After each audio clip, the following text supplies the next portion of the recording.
Étude alarmante sur l'impact de la voiture électrique sur les emplois. La transition vers la voiture électrique est déjà en marche en Europe. Des changements majeurs s'opèrent sur tout le secteur de l'automobile. La mauvaise nouvelle, c'est qu'il menace plusieurs milliers d'emplois. Cela a été démontré par une récente étude. Détail. Des chiffres inquiétants sur l'avenir du marché de l'emploi automobile. Selon une récente étude, une crise se profile en Allemagne. Elle touche notamment les équipements automobiles, supprimant plusieurs postes de travail. Chez Continental, par exemple, 7150 emplois ont déjà été supprimés. Chez ZF, 12 000 postes se trouvent dans la zone rouge, contre 3200 chez Bosch. Rappelons que l'Allemagne est considérée comme le premier marché automobile d'Europe.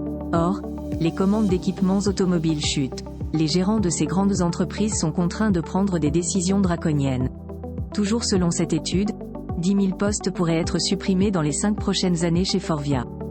Mais ce n'est que la partie visible de l'iceberg. Les chiffres révélés par cette étude ne font que nourrir l'inquiétude des acteurs du secteur de l'automobile en Europe. La vague de démocratisation massive créée par les constructeurs de véhicules électriques commence à faire des ravages. Les constructeurs d'équipements automobiles figurent en tête de liste des victimes de cette politique destructrice.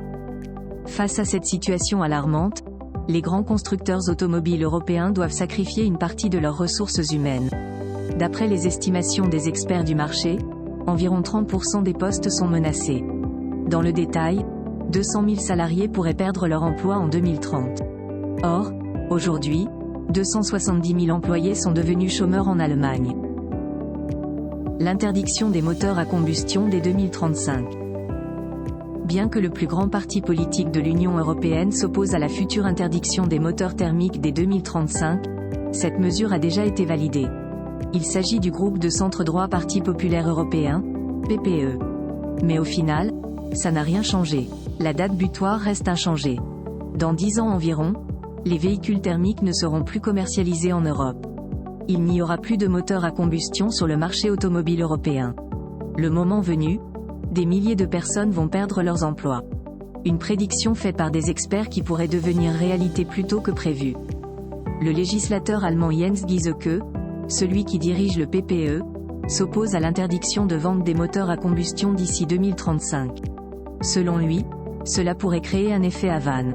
En d'autres termes, les Européens continueront à conduire leurs vieilles voitures thermiques pendant encore quelques décennies. Il s'agit d'un scénario tout à fait plausible qui s'est déjà produit dans la capitale cubaine. De fait, la suppression des véhicules à combustion sur le marché pourrait ainsi prendre plus de temps. Malgré cette future interdiction des véhicules thermiques, les constructeurs automobiles peuvent encore vendre des voitures à combustion. En contrepartie, ils doivent utiliser des carburants synthétiques.